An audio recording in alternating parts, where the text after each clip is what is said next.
week, we introduced the things that we're going to be discussing this December, this Christmas season, this Advent season. And originally we called it the Advent Conspiracy. It's part of a national campaign, and the idea behind it is that the way that Christmas has progressed from the first one until now has maybe just missed the mark a little bit. Maybe that we've gotten significantly out of control in the way that we stress out over Christmas, the way that we spend money, the way that we have taught our now entitled younger generation that Christmas is all about what I get for Christmas. And so we want to shift gears this year to encourage you to entertain these four themes. What Christmas is about is spending less. That's what we're going to talk about today. Christmas is about spending less. Christmas is about giving more. We're going to talk about that next week. Christmas is about worshiping fully. And worshiping fully the thing, the one, that deserves our worship. And nothing else. And then the Sunday before Christmas Eve, the way to a better Christmas is to love others. You know, that we've discussed for weeks and weeks now. If you were to describe God in just one word to somebody says, well, tell me, I know you go to church and you have faith and, tell me about that. And very simply, you would be able to say, well, I don't know a lot about God, but I know this one thing. And this one thing is this: God is love. Right? And so week 4, we're going to talk about the importance of loving others. That if we're going to invite people to meet God, we're going to invite people to faith, and at some point invite them maybe to church, they have to know that they are loved, that they are accepted, that they are welcome. If we say that in this place it is come as you are, well, it's not just come as you are, it's come as anyone wishes to come. Whether they got cowboy boots or flip-flops, whether they have not been to bed yet on Saturday night, or they got great nights. If we say come as you are, and really that comes from this. The idea that God loves you just the way that you are. So of course He's going to do that to anyone else. At some point, the Holy Spirit will say, yes, I love you just the way that you are, and I love you too much so that you stay that way. But that's not the initial conversation. So the 4 ways that we're going to talk about having a better Christmas are to spend less, to give more, to worship fully, and to love all. And I introduced this last week before the very American holiday known as Black Friday. Just to give you a heads up that, hey, here's what's coming. Don't be sucked into this idea that the way to celebrate Christmas is to spend a lot of money. The figure that has been thrown out is that Americans, just at Christmas time, spend $450 billion on Christmas. And I don't know about you, that seems like a lot of money to me. And I don't know that that's really what Christmas is all about. So we're going to talk today about spending less. And the way that we'll introduce that is we've got all these gifts that happen. And I'm not saying no gifts, especially when it comes to your pastor. Please. Look back last year, and can you remember the first gift that you opened? You probably can. You can probably, but once we get down the line, how about the 7th present? Can your children or your grandchildren remember the 7th present you got? And how long did they play with it? Where is it now? What was that 7th present that you got? So this idea of spending less is not a call. It's not me exhorting you to stop giving gifts. It's a call to stop spending money on things that we're not going to remember. Stop spending money on things that are going to put you in debt. There's nothing biblical or even commonsensical or intelligent about going into debt. Forget removing, we'll get to the Bible in a second, but just from a common sense standpoint, if you spend more than you make at Christmas time, here's your sign. Let's not do that. Going into debt at Christmas time is really not going to achieve anything except for frustration, stress, anxiety. And so next week we'll talk about, well, if I'm not going to spend money on gifts and I want to give more, we're going to talk about creative ways that you can give. At the end of this message, we'll talk about a way that Jesus modeled that. And Matthew 6 is where Jesus gives us a teaching to say, hey, here's, if you want to have a better focus, if you want to have a better Christmas, if you want to have a better life, here's one way to consider your finances. This is Matthew chapter 6, beginning in verse 19. Do not store up treasures here on earth, where moths eat them, where rust destroys them, where thieves break in and steal. Store your treasures in heaven, where moths and rust cannot destroy, where thieves do not break in and steal. Wherever your treasure is, there the desires of your heart will be also.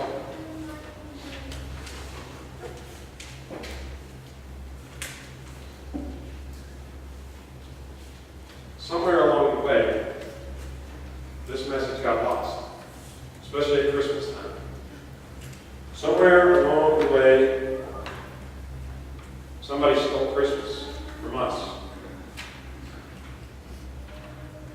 We were here to celebrate the birth of Christ, and somehow it became about presents and gifts and trees and garlands and the right menu and the right table setting and stuff that we can't afford, and giving to people that we really don't care about that much, stuff that they really don't want.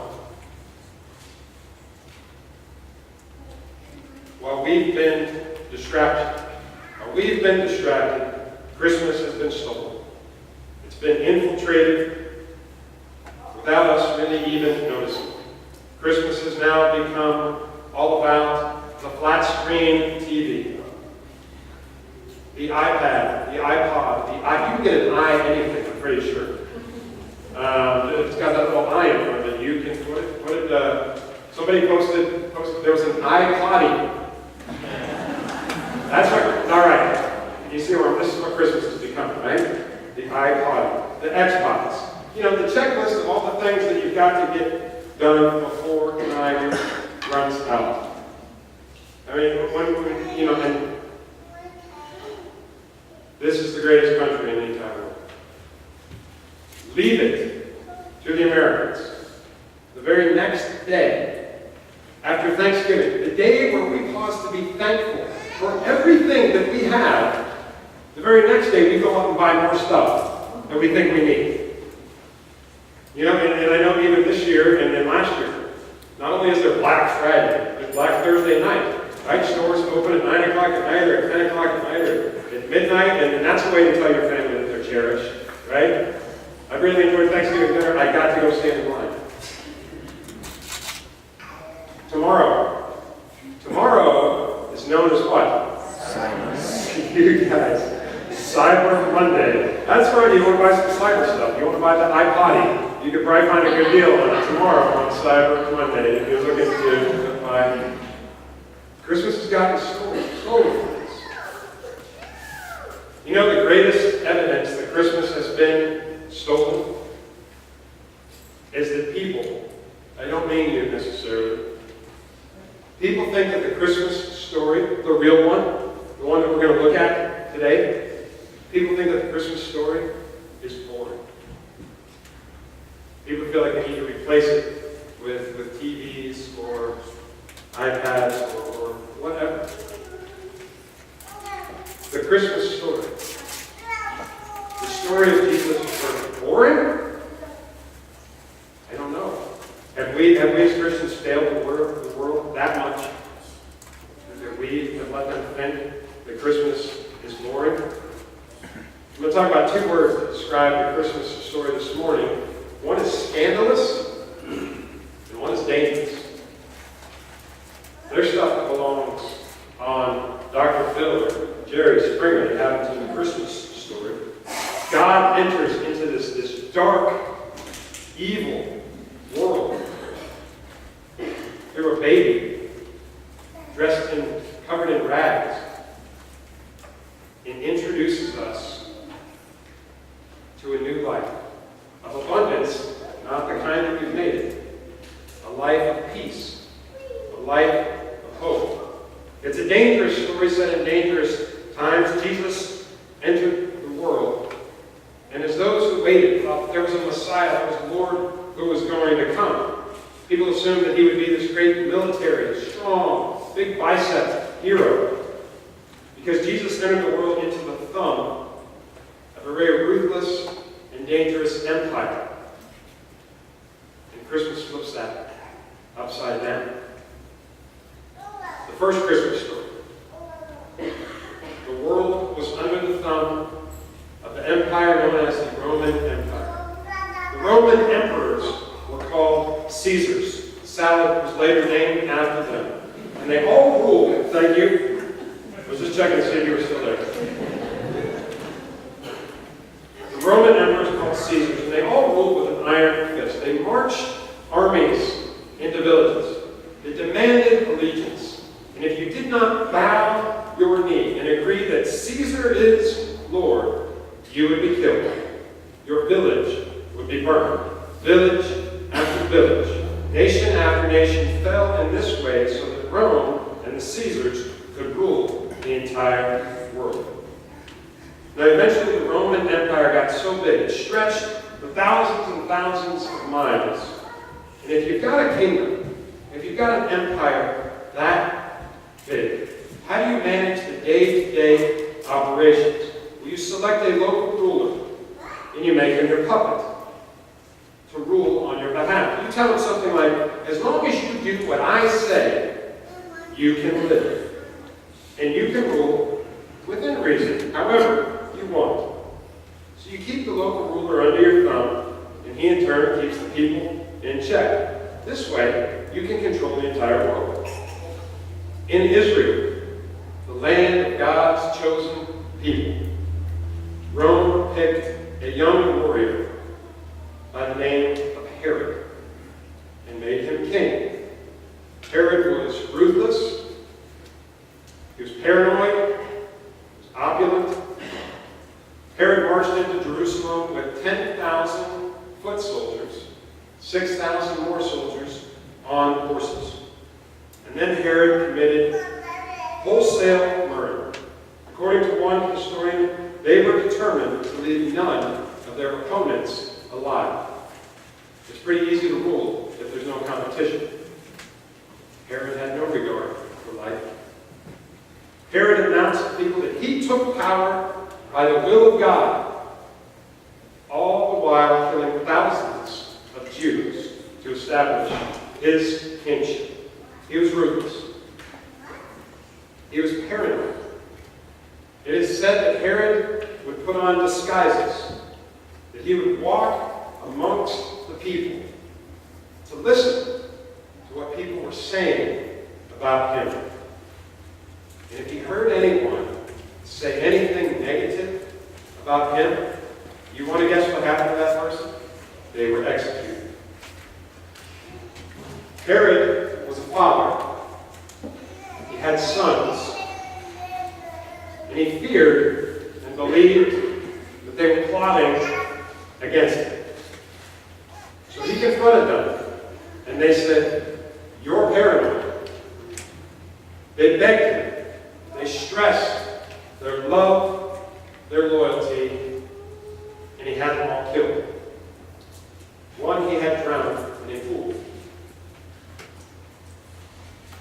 Herod argued with the governing body of the Jewish people, the most esteemed of all the religious people. They disagreed with him. He had them all executed.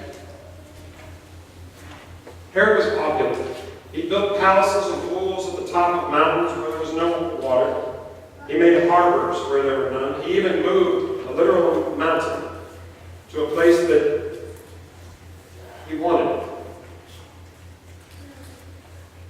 The average Jewish person paid up to 90% in taxes and fees. Maybe this is a little bit of hyperbole. The taxes were unsustainable for the average person. So people lost their family lands. The lands promised to them by God ended up in debt. They ended up in poverty, oppression, slavery, hopelessness. This is King Herod. We read the Christmas story and it says King Herod. We go, oh, King Herod. King of Israel at the time that Jesus was born. This is the backdrop of the Christmas story. A story of people who had been waiting and waiting and waiting for God to deliver the Messiah, the Lord, some hope. And they've begun to give up hope. Wouldn't you? I got your attention at 90% taxes. You'd start giving up hope. We are supposed to be God's people. Where is the blessing in a 90% tax? Where are you, God? What you promised? God had promised. Just a few promises I want you to hear. This is from Isaiah chapter 7. This was written 700 years before the birth of Jesus. The Lord himself will give you a sign. The virgin will be with birth and will give birth to a son, and you will call him Emmanuel, which means God is with us. Isaiah chapter 7. Jeremiah chapter 23. The days are coming, declares the Lord, when I will raise up for David a righteous branch, a king who will reign wisely and do what is just and right in the land. In his days, Judah will be saved and Israel will live in safety. And God's people waited. And they waited. And they waited some more. And a ruthless king oppressed them and killed them. And the people said, God, have you forgotten what you wrote? And then his people were weary. His people were being forced to travel to census stations so they could be counted and therefore controlled. A pregnant teenage girl, a virgin, traveled with her fiancé to a little town called Bethlehem. And there she gave birth. The Christmas story we're going to look at comes from Matthew chapter 2, beginning in verse 1. After Jesus was born in Bethlehem in Judea, during the time of King Herod, Magi from the east came to Jerusalem and asked, "Where is the one who has been born King of the Jews? We saw his star in the east and have come to worship him." These Magi came with news of a new king. A king who was not Herod. How do you think Herod felt about it? Verse 3, when King Herod heard this, he was disturbed, and all Jerusalem with him. It does not surprise us that Herod was troubled. But why all of Jerusalem? Well, for the rich, for the elite, Herod provided a certain lifestyle. But if a new king was born, maybe that lifestyle would be gone. If a new king took out Herod, their source of power and wealth might disappear. And so the Magi asked, "Where is the one who has been born King of the Jews? We saw his star in the east. We have come to worship him." When he had called together all of the people's chief priests and teachers of the law, he asked them where the Christ was to be born. "In Bethlehem in Judea," they replied, "for this is what the prophet has written. But you, Bethlehem, in the land of Judah, are by no means least among the rulers of Judah. For out of you will come a ruler who will be the shepherd of my people Israel." The birth of this baby threatens the entire system. Herod called the Magi secretly, found out from them the exact time the star had appeared. He sent them to Bethlehem and said, "Go and make a careful search for the child. As soon as you find him, report to me so that I may go and worship him." Was Herod really good at worshiping? No. Herod was really good at killing.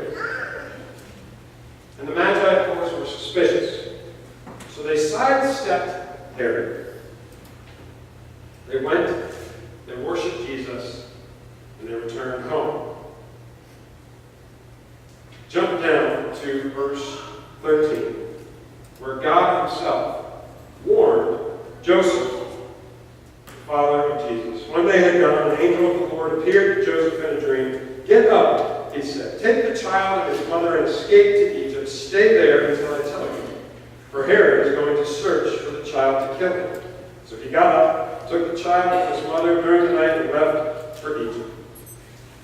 When Herod realized that he had been outwitted by the Magi, he was furious, and he gave orders to kill all the boys in Bethlehem and its vicinity who were 2 years old and under, in accordance with the time he had learned from the Magi. And then what was said through the prophet Jeremiah was fulfilled. "A voice is heard in Ramah, weeping in great mourning, Rachel weeping for her children and refusing to be comforted because they are no more." The first Christmas was dangerous. It challenged everything. It threatened the very center of the power structures.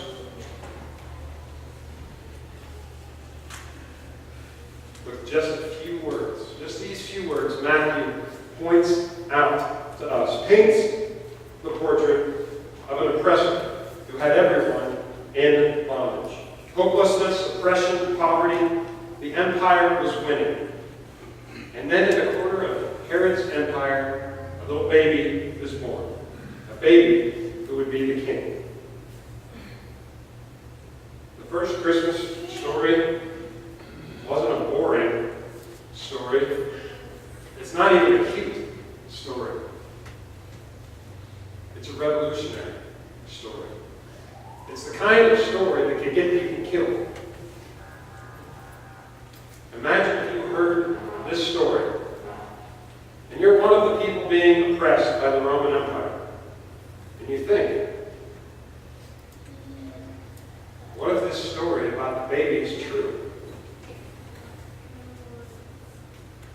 What if the story that God has answered our prayers is true? So you jump forward a couple of hours into years to Marathon, Florida, on the first day of Advent season, and a voice says to you, what if the story is true? What if the story of Christmas that you have been told is true?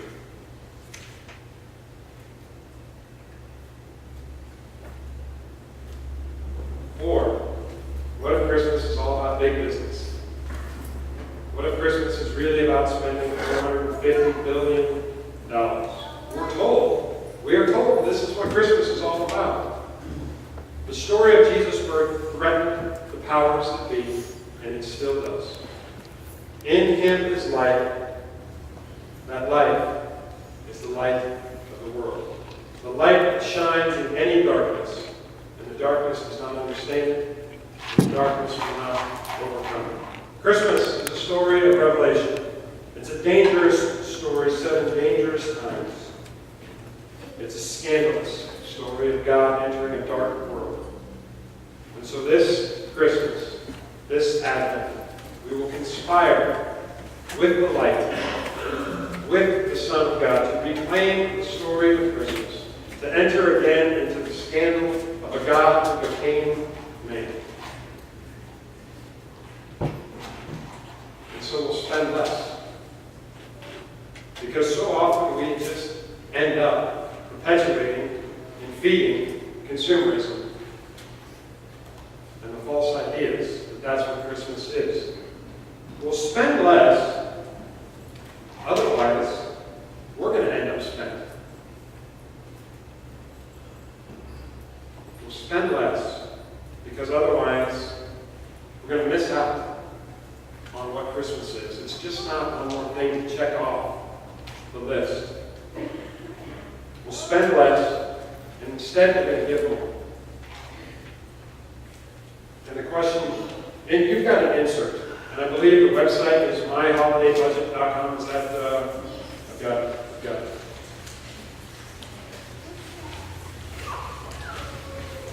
mychristmasbudget.com. A great little insert. Take this with you. If you're not sure how to set up a Christmas budget, if you're not sure how to set up a budget, I jokingly said, if you spend more than you make on Christmas, that's really not intelligent. It's not. But if you need help getting to that place, then this is a great starting point. And someone will ask the question, well, spending less on Christmas sounds great to me. How do I explain that to my extended family? I would try talking to them and saying, hey, I love you. I can't go into debt to send you something that you really don't want or don't need that I can't afford. But I've come up with something that I think is going to be better than a toaster oven. I've come up with something better than an iPod. I've come up with, and so next week we're going to talk about, if you spend less, how do you give more? Well, giving more in a more meaningful way comes very much from being relational with people. This is going to be scandalous as well. Instead of sending people gifts and their cards, what if you committed to spend time with those people? If they like to, for instance, go to sporting events or the movies, what if you got a couple tickets and said, hey, you and I are going to go to this together. We'll catch a meal before or after, we'll talk. I'll actually invest in your life. I'll listen to you. Don't get me wrong, toaster oven is easier. But it's not what Christmas is about. Christmas is about a new birth, a new beginning, a new hope. The early church didn't have a whole lot of Christmas trees. They didn't have a whole lot of Christmas lights.